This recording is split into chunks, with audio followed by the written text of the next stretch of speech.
Welcome back, sports gamers. It's the Natural, and I've got a treat for you guys here today. We have 10 behind the scenes features and improvements in Madden NFL 16 that I was personally told by the developers at Tiburon. Now, these features might not make any lists or be in any other interviews, but they are confirmed to be in the game.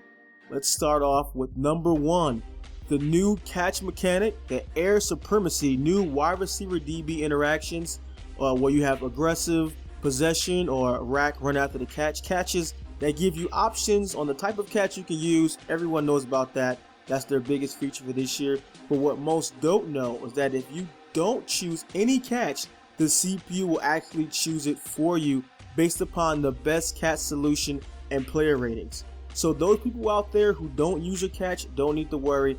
This computer will actually select the best catch for you if you don't click onto the receiver. Number 2, the quarterback AI. There is now more of a difference between good QBs and bad QBs. We've been doing this ourselves in our leagues by lowering the pass accuracy. So it's great that developers seem to make this change. And from the ground floor up, and you can see that the worst QBs will actually not pass as well, throw more inaccurate passes, have more problems completing easy passes and things of that nature to separate the good from the bad. Number 3, offensive players staying in bounds. Now players will turn up the field when catching a pass near the sidelines instead of running out of bounds. So there's no more catching the ball near the sideline and then watching the runner step out of bounds. Wide receivers and running backs out the backfield alike are more aware of the sidelines. So when they catch the ball, they'll kind of prevent themselves and the momentum from carrying them out immediately, which is great. As defensive players, defensive team has to guard the whole field now. They can't just leave the flats wide open because you can get killed in the flats because guys stay in bounds now. Number 4, secondary tuning. Corners sitting in deep zones will now play the ball more realistically. So you won't have those cover 3 cornerbacks jumping passes in the middle of the field. DBs will still have awareness and cover wide receivers in their zones, but they have toned down the super leaping interceptions that were in the game last year where DBs would leave their zones and make spectacular plays in the middle of the field. So that's been toned down. So number 5, which is a big one, face catching, can now be defended with the DB swat and playing the wide receiver. Switching to the defender and playing the wide receiver will drive you towards him and knock the ball out at the catch point, which will better shut down the face catch. Number 6, cornerback positioning. Corners will now make better plays in deep zones because they'll have better position on the balls.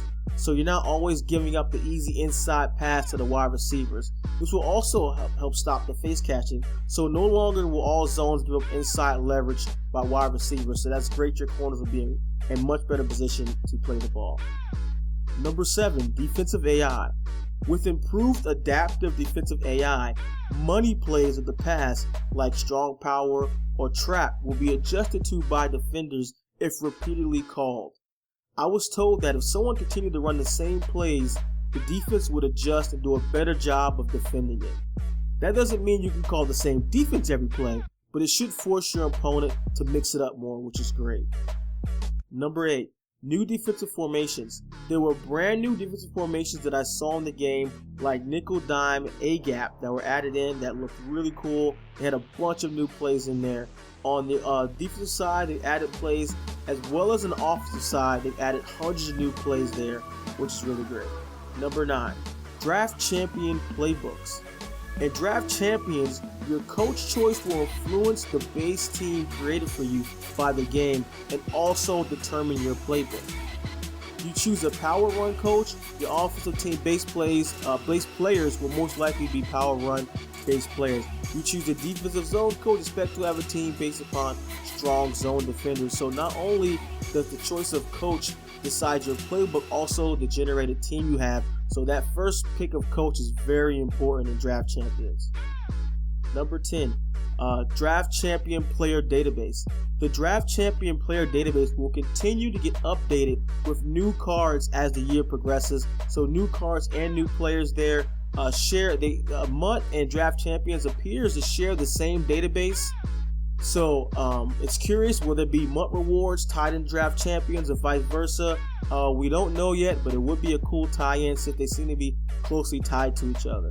Well, that's it, guys. As always, check back in. We'll always have the latest Madden 16 news, info, and tips here at Sports Gamers Online. This is The Natural. I'm out.